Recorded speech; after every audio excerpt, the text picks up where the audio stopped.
E é importante a gente desmistificar um pouquinho que a RT é uma restauração provisória ou um curativo, e não é. A gente sabe que é uma restauração definitiva e permanente. É muito importante também aqui poder conversar com vocês aqui, principalmente para a equipe auxiliar, que a gente sabe que é um tratamento que vai ser realizado, o foco principal em saúde pública, em campo e a participação, né, da equipe auxiliar e principalmente das TSBs são muito importantes para a gente ter um grande empenho e qualidade no trabalho. Muito bem. O que é o tratamento restaurador traumático? A definição. Ele vem do inglês, do Traumatic Restorative Treatment, certo? Por isso que, então, as siglas, né, ART, vem do termo em inglês. Ele aglomera elementos de abordagem, né, elementos de abordagem clínica. Então, a gente tem a parte preventiva, prevenção primária e intervenção minimamente invasiva. O tratamento restaurador traumático, ele vem de encontro com uma odontologia contemporânea, onde preza a mínima intervenção. Lembrando que o RT, ele, claro, o principal foco é a prevenção, né, é o tratamento da doença cárie, e em segundo momento a gente vai ter o tratamento das lesões de cárie, sempre dentro de um princípio de mínima intervenção, onde a gente vai ter a remoção parcial de tecido cariado, preservação ao máximo de estruturas sadias e a restauração com o cimento de ionômero de vidro, que é o material de escolha. Mas o mais importante é também você trabalhar com essa população, com esse público-alvo, para que, primeiro, você paralise, você tenha educação, você remova os hábitos, reverta esse risco, para que a gente, então, consiga inativar essa doença. E o tratamento restaurador traumático ele surgiu como uma alternativa de tratamento restaurador para populações desatendidas, né, em países economicamente menos desenvolvidos. Então, nós temos, como eu disse, a gente tem duas abordagens. A gente tem a prevenção primária, através do quê? Do selamento de fósseis e fissuras em superfícies de maior risco a sofrerem lesões de cárie. E vamos usar somente o quê? O explorador, pinça e espelho bucal. E o preenchimento dessas fósseis e fissuras com cimento de ionômero de vidro, mas o importante é sempre lembrar que para o RT nós necessitamos de um número de alta viscosidade, sempre, certo? E para a restauração de RT ou DRA, nós vamos sempre trabalhar seguindo o princípio de remoção parcial de tecido cariado, né, que está completamente desmineralizado, utilizando sempre o quê? Os instrumentos manuais, as puretas de dentina, e vamos restaurar essa cavidade com um cimento de ionômero de vidro de alta viscosidade. Agora, como que se criou esta abordagem, né? Ele nasceu, né, professor Franklin, né? Esse tipo de abordagem, ele nasceu em meados dos anos 80 na Tanzânia, certo?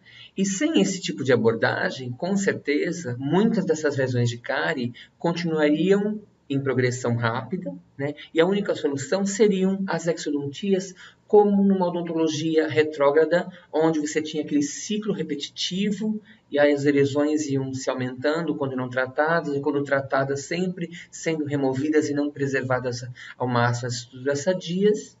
Então, a gente acabava levando uma endodontia e, com certeza, depois uma exodontia. Então, não se tinha, a gente acaba rompendo esse ciclo vicioso.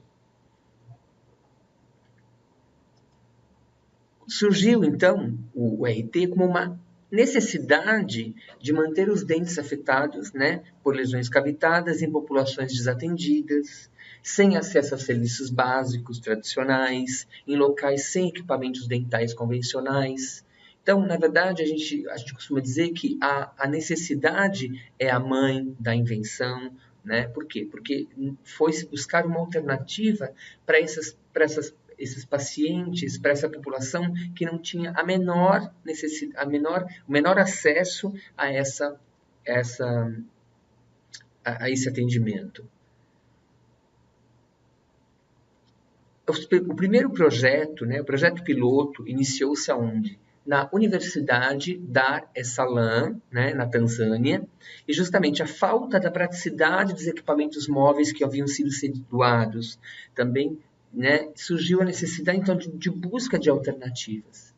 Então, a própria aceitação, né, da adaptação das macas para o atendimento passou a ser uma maior do que as unidades móveis. Então, passou a fazer esse atendimento onde? Em macas, em cadeiras escolares, adaptando locais para que pudesse ser feito esse atendimento no local onde era, então, levado as equipes. Foi feito inicialmente um estudo piloto, e os resultados positivos desse estudo, né, que era inicialmente com cimento de fosfato de zinco, incentivaram, né, posteriores pesquisas. E aí passou-se a incorporar, então, o cimento mais resistente, inicialmente o cimento de policarboxilato para a técnica, e depois, futuramente, o cimento de nubes de vidro, e hoje, então, o cimento de nubes de vidro de alta viscosidade. Vamos desde já lembrar que o RT é uma técnica já muito consagrada, com muita evidência, que já está se completando 30 anos de evidência científica. Então, por isso que a gente não podemos mais dizer que a gente não poderia utilizar esta técnica porque não tem evidência, ou porque não tem acompanhamentos clínicos. Não, é uma técnica já consagrada e com muita evidência. Né? Então, a gente pode observar que em 1986 se publicou os primeiros resultados desse estudo piloto que aconteceu, né, na Tanzânia.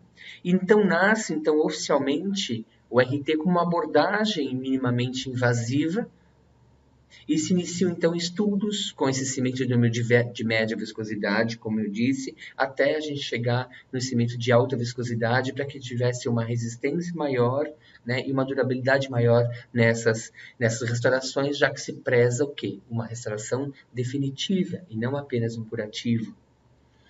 E também observou-se que a aceitação dos pacientes foi muito grande. Por quê? A denominação atraumática, né, pelo baixo nível de incômodo dos pacientes, né, claro, por isso, então, a mínima destruição do tecido, né, a máxima preservação dessas estruturas sadias, e com certeza também a gente observa que também existe um mínimo estresse por parte dos profissionais, né, da equipe de saúde, por parte dos dentistas, dos auxiliares, onde a gente vai ter um menor número de etapas e, consequentemente, o maior número de pessoas atendidas. Em 1994, a Organização Mundial de Saúde, ela reconhece o RT, né, o tratamento restaurador traumático, como um procedimento revolucionário para o tratamento da doença cárie, da cárie dental. Por quê? Porque ele tem um alto potencial de ação, ele tem baixo estresse do paciente, do operador, a atenção à população desatendida por uma odontologia tradicional. Então, ele adotou, né, o RT como uma nova opção de tratamento. E por que era interessante isso? Porque o RT envolve 3 componentes principais, que seria o uso de instrumentos única e exclusivamente manuais. O material restaurador é o cimento de número de vidro de alta viscosidade, tá certo? Então, a gente vai também ter um menor número de equipamentos, de instrumentais, e também vai diminuir o número de etapas para uma restauração convencional, né, para uma restauração de amálgama, de resina, tá certo? Agora, a única coisa é que este operador, ele tem que fazer uma capacitação, tem que fazer um treinamento para que a gente tenha não erre em pequenos detalhes que a técnica requer, e o próprio instrumento de número de vidro, que a gente sabe que é um material extremamente sensível, a gente não esqueça desses detalhes e não comprometa, com certeza, o sucesso da restauração e também da longevidade dessa restauração.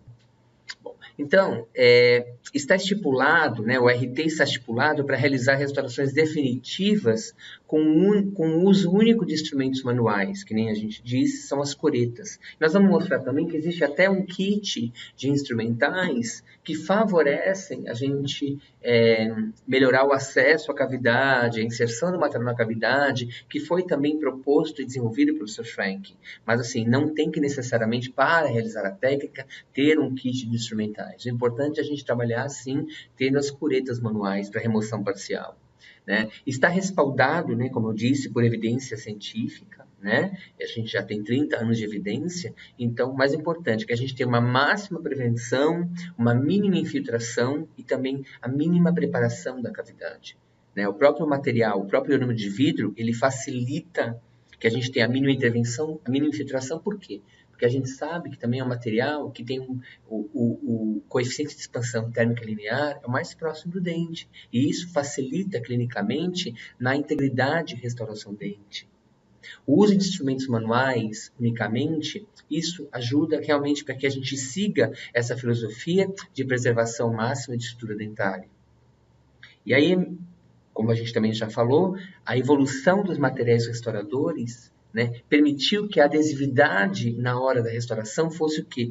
Puramente química. E a gente sabe que o ionômero é o único material que a gente tem para trabalhar, que a adesão é puramente química, eu não preciso de nada para que ele possa ser aderido na cavidade. E a outra grande vantagem da escolha do material é que o ionômero de vidro também é um material que libera flúor, e é o único material que realmente, de fato, libera a maior quantidade de flúor, tá certo? E, como eu disse, na hora de escolher para a gente trabalhar com ionômero de vidro, principalmente pela técnica de RT, a gente vai ter que utilizar o cimento de ionômero de vidro de alta viscosidade. Bom, então vamos lá. Como eu disse para vocês, a gente tem duas situações. A gente tem os procedimentos preventivos, né, a prevenção primária, mais os restauradores. Então, se você for ver na figura, a gente vai ter o quê? Trabalhar sempre com isolamento relativo, né, porque a gente vai estar trabalhando em campo, né, com instrumentos manuais, né, e com... depois eu vou mostrar o passo a passo todos os materiais que a gente precisa. Muito bem, então a gente está aqui diante do quê? Diante de uma restauração que vai ser feito o quê? A remoção do tecido cariado com instrumentos manuais, tá certo? E depois o fechamento, né? A restauração da cavidade com cimento no vidro de alta viscosidade. Só que é importante, dentro da filosofia do RT, que nós tenhamos o quê? Também a orientação desse núcleo familiar, a orientação dessa família, para que a gente remova os hábitos, reverta o risco e, principalmente, paralise a atividade da lesão de cárie. Senão, de nada adianta a gente restaurar se você também não fizer nada para que a gente consiga paralisar a doença. Muito bem. Agora, por que da escolha do material de ionômero de vidro como material de restaurador? A gente sabe que o ionômero de vidro ele é material biocompatível, ele tem uma ação antimicrobiana, né? É um material que é um dos melhores materiais com relação à adesão química à estrutura dental, tanto em esmalte quanto em dentina. Né? É um material que libera flúor e se recarga, né? O ionômero de vidro ele tem a capacidade de ser um reservatório de flúor, sendo constantemente liberado para o meio bucal, e de que maneira ele se recarrega e constantemente está sendo liberado para o meio bucal, através da água de abastecimento, dos dentifrícios ou do próprio flúor que o dentista vai ministrar, né? Para poder ser constantemente liberado na cavidade. A gente tem propriedades físicas, né, superiores, tá certo? E principalmente o ionômero de vidro convencional, que a gente vai estar utilizando, né, de alta viscosidade convencional, que a gente vai estar utilizando, então, para a técnica do ART. Bom, basicamente, o que seria, então, a filosofia de mínima intervenção? O que é importante que a gente lembre é que, assim, já que a gente disse que o tratamento restaurador traumático, a gente vai romper aquela imagem, aquele ciclo vicioso da dor, da ansiedade, do medo, do uso do broca, da anestesia. Por quê? Porque o paciente tenha o medo da anestesia, né, da broca, do isolamento absoluto, e no caso da técnica de RT, a gente não utiliza nada disso. Então, a gente já está também eliminando etapas e tirando esse estresse emocional do nosso paciente. Certo? O que se espera é que justamente o paciente ele se sinta confortável e tenha uma aceitabilidade muito grande com relação a essa técnica. E também romper essa imagem de que o dentista, né, a criança, ou mesmo o adulto vai ao consultório, tem aquele aspecto que o dentista vai usar uma broca, vai destruir o dente, enfim. que a gente quer que realmente o paciente se sinta feliz, confortável na cadeira, né? E não tenha aquela questão que tanto se associa com odontologia e um tratamento, né, traumático, certo? Muito bem. Só que quando a gente diz trabalhar em campo, né, a gente tem que lembrar que a gente não tem uma cadeira, a gente não tem um refletor, a gente não tem um sugador, a gente vai usar um material muito simples, né, um básico, para que a gente tenha, então, consiga fazer esse trabalho. Lembrando que o RT, né, ele também é muito importante, também hoje já é utilizado também em consultórios particulares, né, mesmo na presença de cadeira, de refletor, de sugador. Por quê? Porque ele, pela facilidade, pela diminuição do número de etapas, isso ajuda na questão, principalmente por ser atraumático, no aspecto emocional, principalmente para atendimento de bebês, de pacientes ansiosos e medrosos, pacientes com necessidades especiais, pacientes idosos, né, em clínicas de repouso. Isso vem de encontro ao que propõe a técnica, né, do tratamento restaurador traumático. Qual que é a indicação, né? Qual que é a indicação do tratamento restaurador traumático? A gente indica o quê? Em lesões oclusais, também em lesões ocluso-proximais, né? Ou seja, em classe 2 também, tá? Hoje a gente tem evidência tranquila para trabalhar, tá certo? Agora, o importante é que, independente de ser oclusal apenas ou ocluso proximal, é que sempre esta profundidade tem que ser o quê? Em cavidades de média profundidade, ou seja, no terço externo de dentina, tá? Se for no terço metade interna de dentina, a gente contraindica a utilização da técnica justamente pela proximidade, né, da polpa, com risco de a gente ter uma dor, ou com isso a gente ter uma exposição pulpar. Então, isso é importante, principalmente deixar claro, tá certo? Hoje, a gente tem evidências tranquilas que em molares de dentes permanentes, né?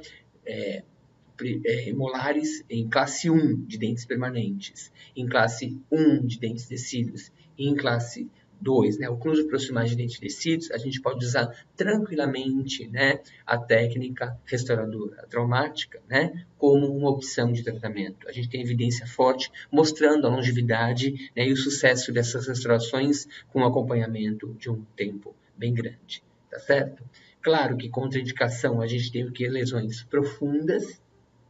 Como eu disse para vocês, se for metade interna de dentina, extra contraindicado. Por quê? Né? Porque a gente também não vai, muitas vezes, né, numa situação de campo, a gente não tem um raio-x para avaliar o quanto que está próximo ou não da polpa. Né? Muitas vezes esse dente já tem um envolvimento pulpar, já tem uma exposição pulpar que está mascarado, né? Um dente que já está entrando num processo de necrose e não tem como a gente às vezes avaliar. Porque quando a gente vai trabalhar em campo também, a gente não tem como fazer um exame muito detalhado. Tá certo? Então, isso que é importante a gente observar. A indicação, sim, é principalmente o que? Em lesões de metade externa de dentina, tanto para classe 1 quanto para classe 2. Tá? Então, numa situação dessa, onde eu tiver muito profundo, que eu já tiver uma fístula, que eu já estou diante de um dente com uma necrose pulpar, totalmente contraindicado. Muito bem. Agora, por que o RT ele vem de encontro com uma odontologia contemporânea, né? Por quê? Porque a gente vai trabalhar dentro de princípios de prevenção, a gente vai fazer uma interceptação precoce, e a gente sabe que hoje o atendimento precoce é o melhor para que a gente possa, então, ter aí essa prevenção, tá certo? A gente trabalha, assim, com o flúor, né? A presença de flúor no ionômero de vidro. E a clara restauração é conservadora, por quê? Porque a gente está mediante de princípios de mínima intervenção, onde a gente mantém o máximo de estrutura dentária sadia. Tá?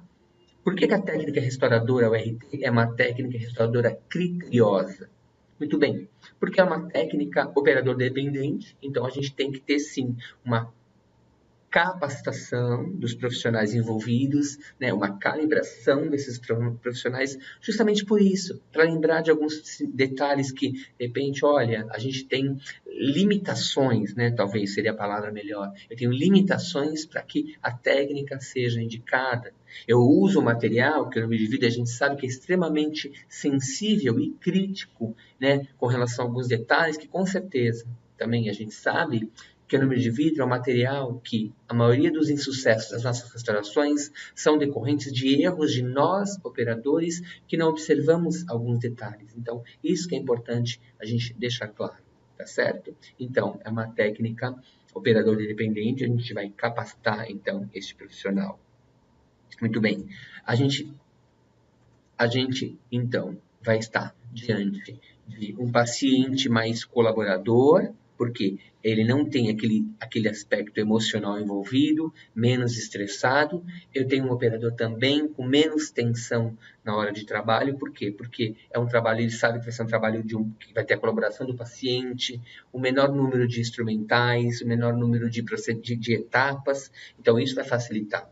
O instrumental é apenas instrumentais manuais, e a iluminação também vai ser mais facilitada, de preferência, ou iluminação natural, ou a gente pode estar utilizando qualquer outro tipo de iluminação artificial para que facilite a nossa visão, né, e o nosso melhorar a visibilidade na cavidade bucal. E onde que a gente poderia trabalhar? Olha só, que nem eles preconizam a gente utilizar macas, né, mesas, carteiras de escola, ou seja, nós vamos adaptar o local que nós estivermos trabalhando para que receba esse paciente, né, de preferência que ele possa ser atendido deitado quando possível, tá certo? Então a gente tem as macas, né? A gente tem aqui, ó, as mesas foram adaptadas para receber esses pacientes, né? Observem, né, esses autores, Frank e Hominger, são os precursores do RT, né? Não só no Brasil, como, claro, no mundo, foram quem desenvolveram a técnica. Então, tá aqui. Poderia ser feito também, claro, dentro de um consultório odontológico, mas apenas utilizando a cadeira como o local para ser feito o atendimento. Mas lembrando que o RT não vai ser utilizado motor, refletor, sugador, porque a gente vai fazer a técnica original. Poderemos utilizar um foco de iluminação, caso a gente não tenha uma iluminação natural que favoreça o atendimento, para a gente ter uma melhor visibilidade, né, das cavidades.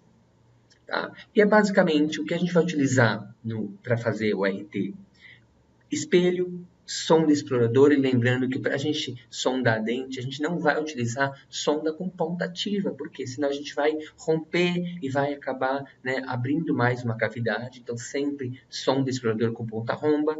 Pinça clínica, as curetas dentinárias em tamanhos diversos, de acordo com o tamanho da cavidade, né? O machado dental, né? Que é o que nós conhecemos, que é para quê? Para remoção de esmalte sem suporte, porque é importante na técnica da remoção parcial que nas paredes laterais nós vamos sempre remover todo o esmalte sem suporte, todo aquele tecido envolvido. Certo? Agora, na parede pulpar, a gente vai sim fazer aquela remoção seletiva, removendo apenas a dentina infectada e preservando a dentina afetada, tá? Vamos trabalhar também com o quê? Com as espátulas de inserção, para quê? Para levar o material na cavidade, isso é importante, a gente não vai substituir nem outro tipo de instrumental para levar o ionômero na cavidade, tem que ser utilizado o quê? Uma espátula de inserção. Nós vamos utilizar o bloco e a espátula de manipulação, tá certo? Pode ser utilizado placa de vidro, pode ser utilizado uma espátula de metal, mas o melhor, quando se trabalha com ionômero de vidro, é que a manipulação seja feita com bloco de papel e uma espátula plástica, que a gente vai conseguir fazer uma aglutinação melhor, já que quando a gente fala de ionômero, a gente faz aglutinação e não faz espatulação. Certo? Vamos trabalhar com matrizes e cunhas, por quê? Como eu disse, a gente pode indicar a RT, né, o tratamento restauratório traumático em lesões ocluso-proximais, sim, mas não podemos deixar, então, no caso, de utilizar matrizes e cunhas, por quê? Seguindo princípios de dentística. Porque eu preciso, então, de uma cunha, de matriz, sim, também, na hora que eu for trabalhar. Mas eu vou trabalhar em campo, vou deitar o paciente na maca. Mas se for uma cavidade ocluso proximal, né, eu vou ter que trabalhar com matrizes e cunhas. E vou trabalhar com roletes de algodão para que a gente faça, então, um isolamento relativo. Ainda assim, vamos usar o que? Vaselina. Vaselina é importante porque é uma exigência do material. Por quê? O ionômero de vidro, vamos lembrar que é um material que é sensível e crítico no que tange a questão de sofrer cinérese e ebibição. Lembra? O material, a presa final só se dá depois de 24 horas. Então, nesse período, ele pode ganhar ou sofrer, ou, né, perder ou ganhar água. Então, para que isso não aconteça isso, a gente vai fazer o quê? Uma proteção superficial que pode ser feita com vaselina. Um pouquinho mais para frente, a gente vai falar outros tipos de materiais que a gente pode estar utilizando.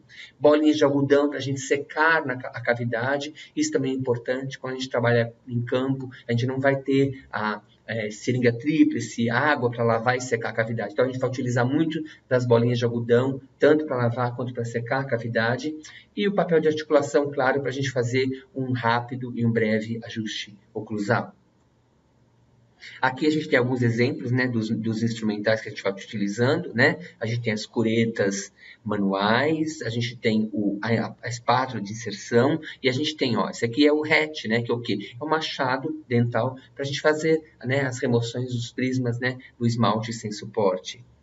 Pode ser os kits que existem prontos no mercado, ou você pode montar o seu kit de acordo com a sua necessidade. Agora, é muito importante que nós tenhamos tamanhos variados de colheres de dentina, para que a gente possa, de acordo com o tamanho da cavidade, introduzir uma cureta. Né? Se for uma cavidade muito pequena, eu não consigo inserir uma cureta muito grande, e assim vai.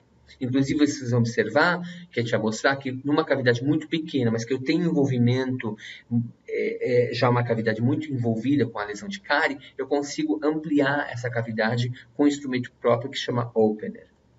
Muito bem. Então, vocês veem como é muito básico o que a gente vai trabalhar, o que nós vamos precisar para fazer um tratamento restaurador traumático em campo. Eu vou utilizar o quê? Pinça, espelho, explorador, curetas, espátula de inserção, né, rolete de algodão, né, matriz, cunha, é muito pouco, né, é muito básico, né, é isso que a gente precisa. Mas só lembrando que, assim, mesmo sendo básico, a gente tem que observar esses detalhes para que a gente não comprometa, né, nem o sucesso do tratamento e tampouco a longevidade da nossa restauração. Então tá aqui, olha, a cunha, a matriz, o bloco de papel, a espátula para espatular o material.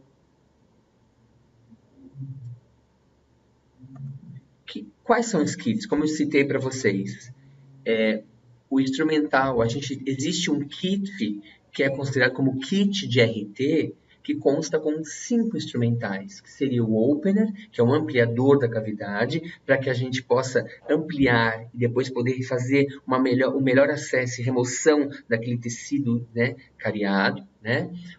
2 tipos de colheres de dentina, de escavadores, né? Uma menor, uma maior, que existem nesses kits.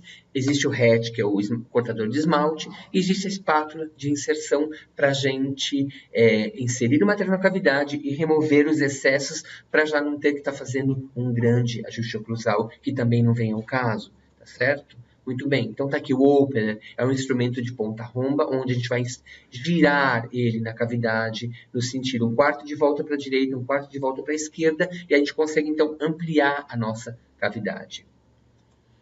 As curetas de tamanhos diferenciados, para que a gente possa, então, realmente fazer aquela remoção, né, seletiva do tecido cariado, removendo, né, apenas a dentina infectada e preservando a dentina afetada. Lembrando que nas paredes laterais a gente sempre vai remover todo aquele tecido e vamos ter esse cuidado da remoção seletiva na parede pulpar. E para principalmente também nas paredes de esmalte sem suporte, a gente vai estar utilizando então o hatch, que é o machado dental, tá? Vamos remover todo fraturar aquele esmalte sem suporte dentinário ou desmineralizado, certo?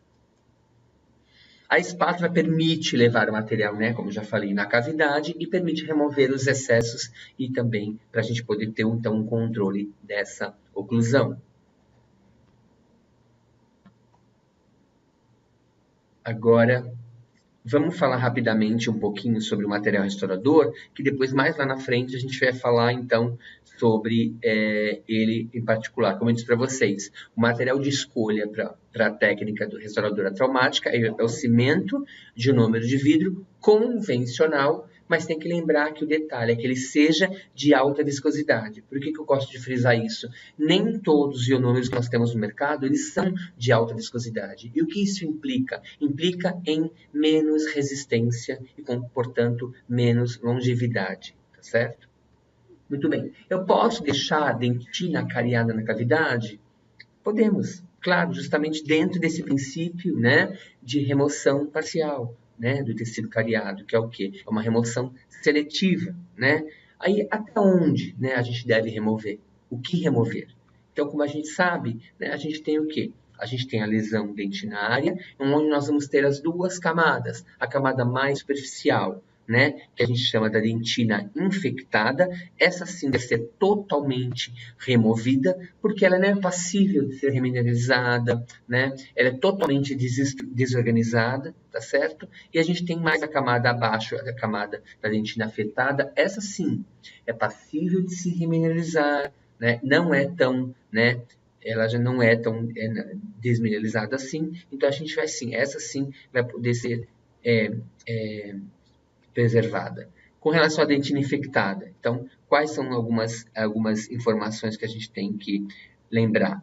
Ela é mais superficial, né, a dentina infectada, ela é mais amolecida, vocês conseguem, porque o que é importante na hora de fazer uma remoção parcial? Não, o que a gente leva em consideração não é o aspecto visual, né, porque antigamente tudo que era escurecido, a gente acabava removendo, não é esse o critério, tá certo? Principalmente o que nessa remoção parcial é o critério do tátil, né? Aquela dentina mais amolecida, facilmente removida, né? E ela é o quê? Ela é mais superficial, muito amolecida, ela não é vital, ela é muito infectada, ou seja, a gente tem muitos micro-organismos, ela tem o quê? Uma desnaturação irreversível de colágeno, por isso então não poder ser remineralizada, né? Não pode, né, como eu disse, não pode ser remineralizada e facilmente então removível, destacada.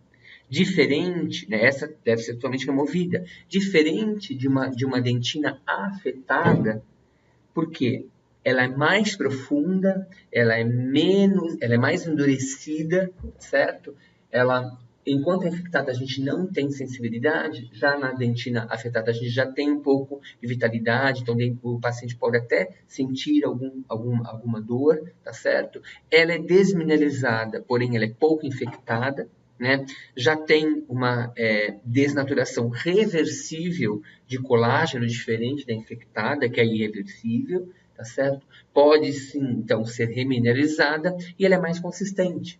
O que a gente observa, que a gente vê nos artigos, é assim, que a dentina afetada, quando você sente, você for remover, ela vai sair em lascas, né? Ela naturalmente tem uma certa resistência, então quando você vai passando a colher de dentina, ela já vai saindo em lascas, então este seria o momento de parar. Tá certo? As pessoas às vezes também discutem um pouco, ficam um pouco receosas. Ah, mas será que eu removi mais ou removi menos? Mas não tem problema. Hoje nós temos grandes grupos de estudos, né? Aqui no Brasil, trabalhando com remoção parcial ou trabalhando com lesões, selamento de lesões de cárie. E hoje a gente sabe que mesmo que você, claro, dentro de alguns princípios, de alguns critérios, principalmente em terço externo de dentina, se eu selar essa lesão sem nem remover nada, a gente consegue também ter já uma remineralização, né? A gente tem como um grande pesquisador dessa área, tem o professor José Carlos Imparato, então vocês a gente tem bastante coisa publicada, né, de vários pesquisadores desse grupo de estudos. Muito bem. Então, como eu disse para vocês, o que a gente vai levar em consideração? Não a descoloração, mas sim o quê? Principalmente uma questão tátil, né? A gente vai observar que a dentina infectada é amolecida e a dentina afetada ela vai ser removida o quê? Em lascas. Tem uma consistência o quê? De couro, por isso saindo em lascas, tá? Então, esse é o julgamento para que a gente tenha consciência do que remover e do que não remover. Muito bem. Agora, justamente, vamos só fazer um comparativo. A dentina infectada, ela é descomposta, desorganizada, portanto, com uma grande invasão bacteriana, não se pode remineralizar, ou seja, por isso que ela não pode ser mantida, porque ela não tem capacidade de se remineralizar, ela é morta e sem sensibilidade. Em contrapartida, uma dentina afetada, ela é desmineralizada, porém, tem baixa carga bacteriana, ela é remineralizável, né?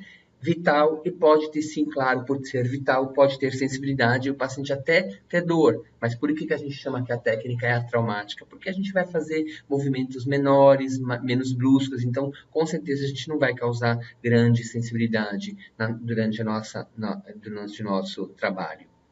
Muito bem, justamente, a dentina infectada é essa parte mais externa, amolecida, que é descomposta, e a afetada, que é desmineralizada.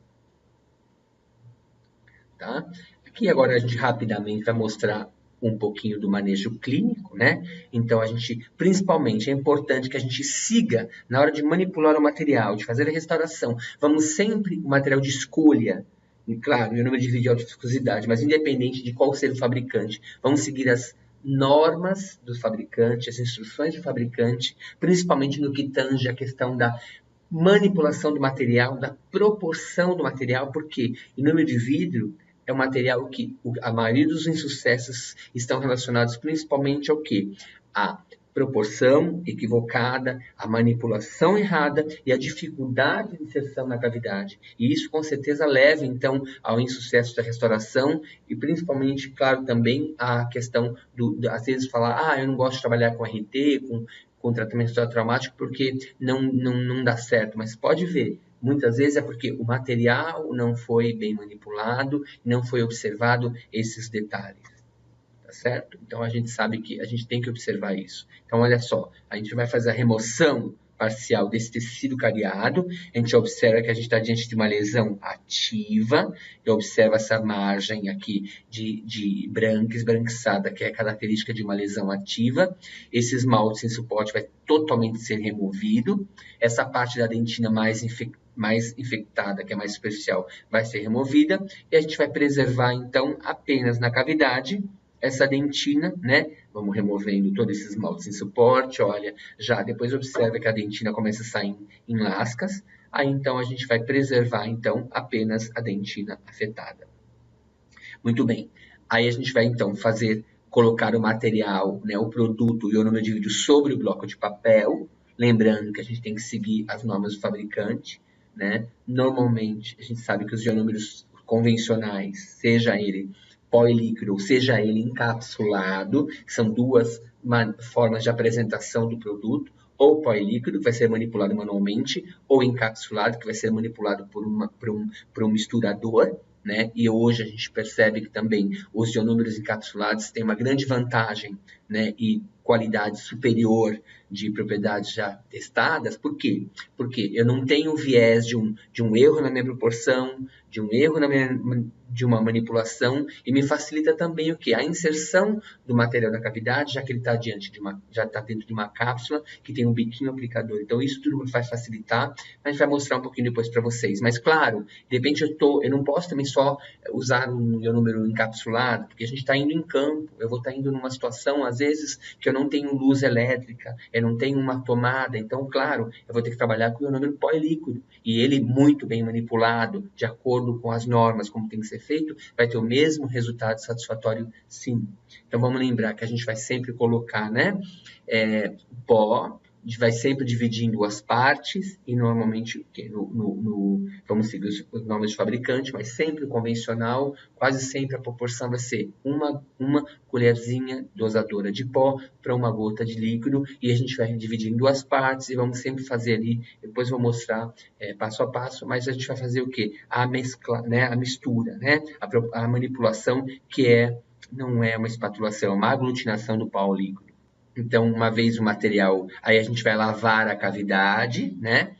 E existe aqui vamos abrir um parênteses, na verdade, a gente sabe que o protocolo, o que a gente tem na literatura, é que a gente faça o quê? Um pré-condicionamento dessa cavidade com o quê? Com o próprio líquido do ionômero de vidro, que é o ácido poliacrílico, para quê? Para melhorar, né, o escoamento do material da cavidade e evitar a formação de bolhas. Mas hoje já há algumas pesquisas mostrando que talvez não tenha uma necessidade tão grande de utilizar mais esse ácido poliacrílico. Portanto, isso é uma grande vantagem. Já seria uma etapa a menos, e principalmente quando a gente vai trabalhar em campo, quando a gente vai trabalhar com saúde pública, a gente tem uma quantidade de pacientes a serem atendidos, a gente tem uma carência de equipamentos ali, é uma etapa a menos, então isso favorece bastante. Então, hoje a gente tem algumas pesquisas mostrando que não teve evidência científica entre não usar o ácido poliacrílico, né, e usar. Então, isso também é um grande ganho para nós quando se trabalha aí com esse tipo de material, tá certo? Mas caso a gente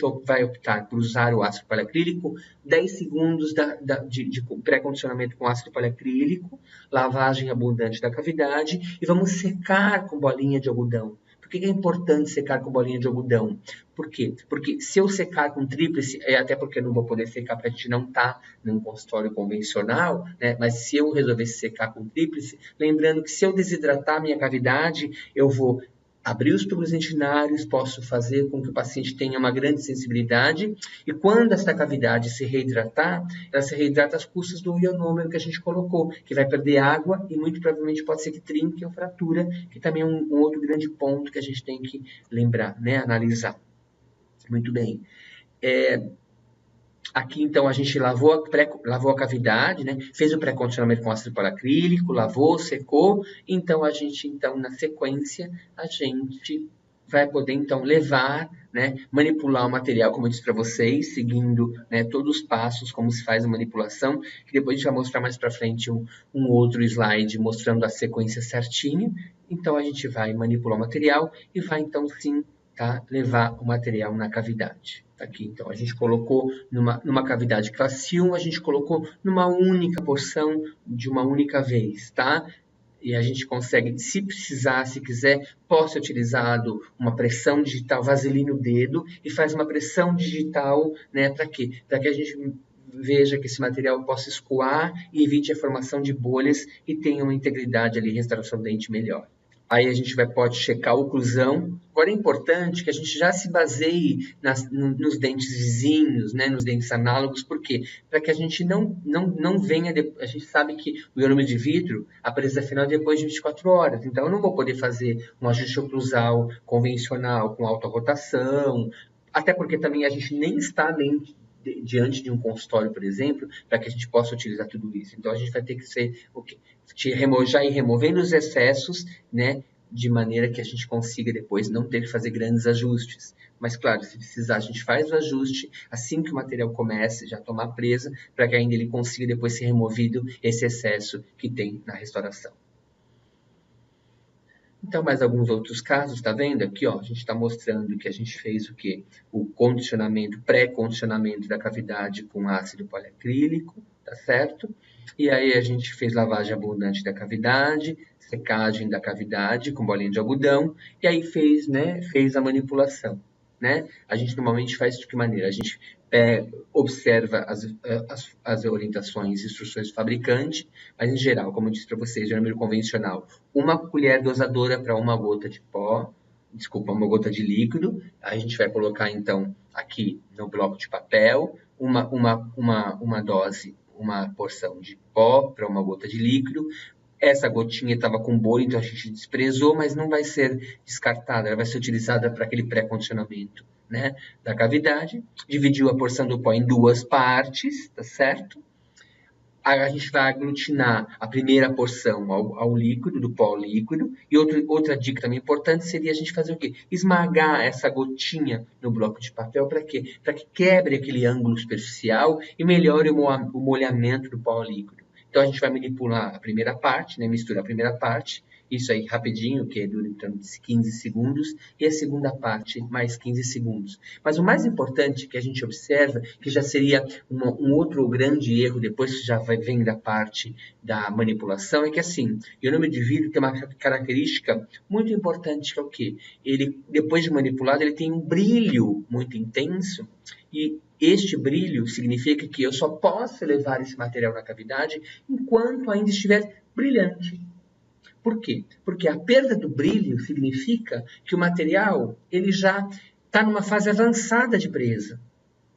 E se ele estiver numa fase avançada de presa, eu não tenho íons, né, radicais livres para fazer troca com o esmalte. E como a gente disse, ionômero, a adesão dele é puramente química. Então, eu preciso de troca de íons entre o esmalte e o material para que a gente tenha, então, adesividade na cavidade. Se ele perder o brilho, eu não posso mais utilizar. Então, vamos desprezar esse material e fazer outro. Então, a gente vai ter um desperdício desse material. Tá? Então, é muito importante também observar isso. Então, isso já seria o outro grande erro, como eu disse para vocês. Proporção equivocada e na hora da manipulação não observar o brilho do material. Então, isso já compromete com certeza a longevidade da nossa restauração. Então, tá aqui, a gente vai inserir o material de preferência, sim, com espátula de inserção, não é com espátula de aplicador de cal. Eu acho que, assim, os materiais existem para ser usados da maneira e para a indicação correta, né? Acho que existe uma certa tendência, às vezes, do profissional querer substituir as coisas. Então, acho que, assim, técnicas e materiais existem para serem utilizados, né? Mas de acordo com as suas indicações, mas principalmente respeitando suas limitações, tá certo? Para que a gente realmente não tenha sucesso depois, tá? Então, vamos inserir com uma espátula de inserção, né? Se preciso, pode ser, como eu disse para vocês, ser feito a pressão digital, né? Para melhorar o escoamento do material na cavidade, tá? E aí, então, a gente vai vaselinar depois o material para quê? Para que a gente, então, faça aquela proteção superficial. Tá? Aqui no caso, por exemplo, é um caso, como a gente disse lá, que dentro da abordagem, né, dentro do tratamento de restaurador traumático, a gente também tem aquela abordagem preventiva, onde eu vou selar fósforos e fissuras, para que a gente, principalmente em superfícies que são de maior risco a lesões de cárie, eu também posso fazer um selamento, onde a gente então vai fazer o quê? Uma profilaxia daquela superfície oclusal, a gente vai manipular o ionômero de vidro, vai levar sobre a superfície oclusal e faz a pressão digital para que esse material escoa, aí a gente vai remover com a espátula de inserção, o excesso sempre, restauração dente, então a gente vai ter um selamento, então, com cimento de ionômero de vidro. E removendo os excessos aqui, olha. Muito bem. A gente, mais para frente também, eu vou novamente tocar no assunto, como eu disse para vocês, existem outros materiais que possam ser utilizados para a proteção superficial, né? Ou seja, para que o material, enquanto não tenha presa final, que é só depois de 24 horas, não sofra perda, né? Ou ganho de água, que é o que a gente chama de cinérese ou imbebição. Tá certo? Muito bem.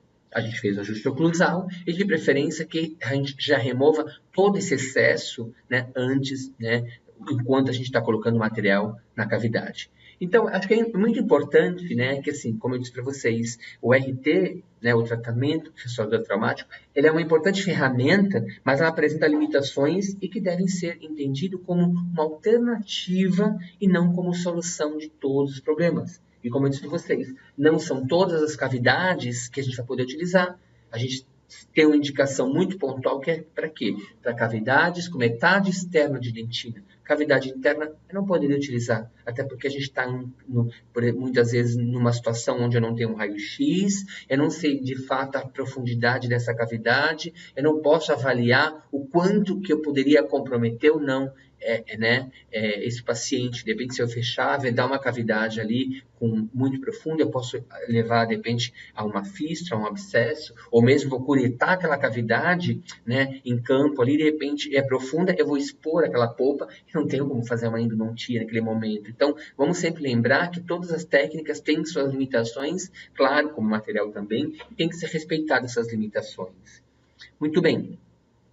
Como eu disse para vocês, hoje a gente tem 30 anos, esse ano já inclusive o professor Frank já esteve no Brasil, completando seus 30 anos de investigação com muita evidência científica que respalda o RT e que nos dá bastante tranquilidade para dizer, olha, pode utilizar sim RT como uma restauração definitiva, né? E não como uma restauração duradoura. Aqui existem vários já livros, manuais que foram publicados, né? Esses mais antigos, mostrando a técnica restauradora traumática desde o início. Hoje, a gente tem alguns mais atuais, se vocês quiserem depois, né, pesquisar, é interessante. Tem vários que só são específicos de RT, do próprio professor, né, José Carlos Imparato, tem duas versões, um mais complexo, o outro um pouquinho menor, falando sobre RT, dando dicas clínicas, inclusive. Então, tem muita coisa. Se você for buscar na literatura, o que mais a gente tem de artigos, né, com maior respaldo, né, e maior nível de evidência. Então, a gente tem vários trabalhos aqui mostrando.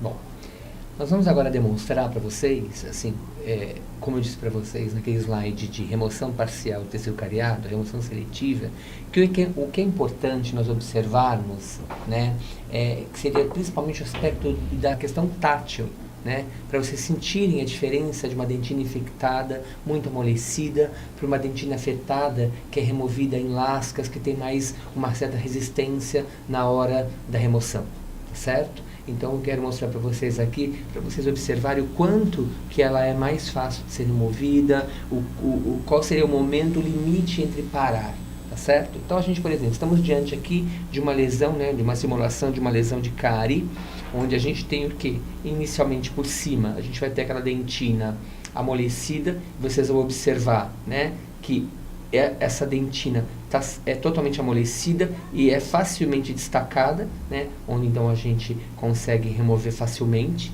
Então aí a gente vai, como eu disse para vocês, vamos remover todas as paredes laterais e a gente então vai depois embaixo, agora que remove toda essa parte amolecida, a gente vai estar diante de uma dentina, vocês conseguem observar que, olha, ela encontra resistência na remoção.